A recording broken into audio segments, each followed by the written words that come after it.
은혜와 평안입니다. 오늘은 심판과 축복 사이에서라는 제목으로 역대상 13장 1절에서 14절의 말씀을 함께 나누고자 합니다. 오늘 본문에서는 다윗이 왕위에 오른 후 행한 업적들 중 블레셋에게 빼앗긴 언약궤를 다시 찾아오는 일을 가장 먼저 언급하고 있습니다. 실제로 언약궤를 되찾아오는 일이 그가 가장 처음 행한 통치 행위는 아니었지만 다윗이 다스리는 이스라엘은 이제 하나님의 주권을 중심으로 역사를 이어나가는 신본주의 국가이기 때문에 역대상의 저자는 이 사건을 가장 먼저 기록합니다. 선대 왕이었던 사울은 자신의 상황과 판단에 따라 행동하는 인본주의적인 삶을 살았던 인물이었습니다. 사울이 그의 통치 기간 동안 형통하지 못하고 비참한 말로를 맞이했던 이유는 3절에 우리가 우리 하나님의 궤를 우리에게로 옮겨오자 사울 때에는 우리가 궤 앞에서 묻지 아니하였느니라 하매 라는 구절을 통해 알 수 있습니다.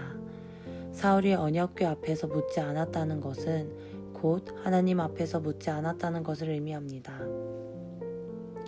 마태복음 6장 33절입니다. 그런즉 너희는 먼저 그의 나라와 그의 의를 구하라. 그리하면 이 모든 것을 너희에게 더하시리라. 사울과 달리 다윗은 그의 나라의 일을 하나님께 묻기 위해 언약궤를 되찾아오고자 합니다.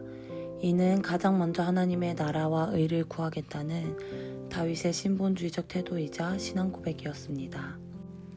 13장 8절입니다. 다윗과 이스라엘 온 무리는 하나님 앞에서 힘을 다하여 뛰놀며 노래하며 수금과 비파와 소고와 재금과 나팔로 연주하니라. 하나님의 나라와 의를 구하는 것에 동의된 다윗과 이스라엘 백성은 이제 하나님 앞에 기쁨으로 또 능동적으로 나아가는 태도를 보입니다.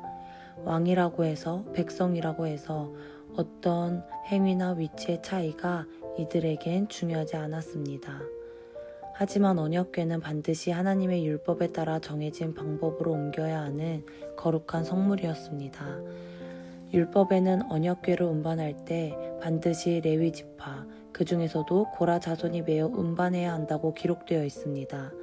그 외에 언약궤에 손대는 자는 반드시 죽을 것이라고 말씀엔 명시되어 있습니다.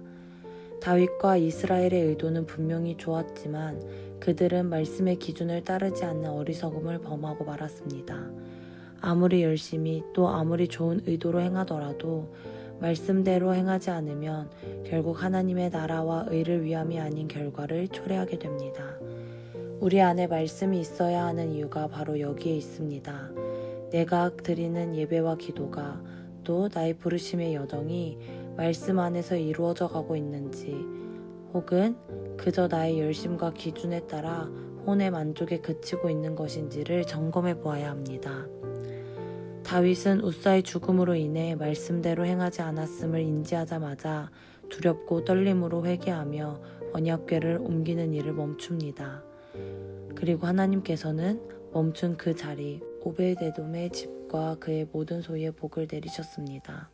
내 안에 말씀이 있는지 내가 말씀으로 행하고 있는지를 점검하며 멈추어 설 때 모든 완벽한 대안을 가지신 은혜의 하나님께서 우리의 주권자로 다시 우리를 인도하십니다.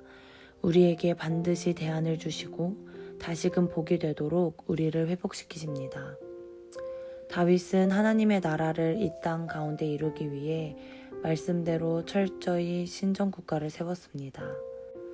우리도 마찬가지로 하나님의 나라를 이 땅에 이루기 위해 모든 민족을 제자로 삼아 아버지와 아들과 성령의 이름으로 침례를 베풀고 예수께서 우리에게 분부한 모든 것을 가르쳐 지키게 하라는 말씀이 철저히 우리 안에 있어야 합니다. 마태복음 11장 12절은 하나님의 나라는 침노를 당하나니 침노한 자는 빼앗느니라 말씀하고 있습니다.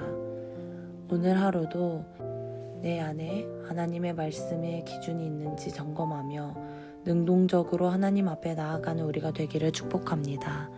그리하여 주권자이신 하나님을 인식하시어 나의 삶과 모든 영역과 소유와 부르심에 복을 주시는 하나님을 경험하시는 하루가 되시길 축복합니다. 감사합니다.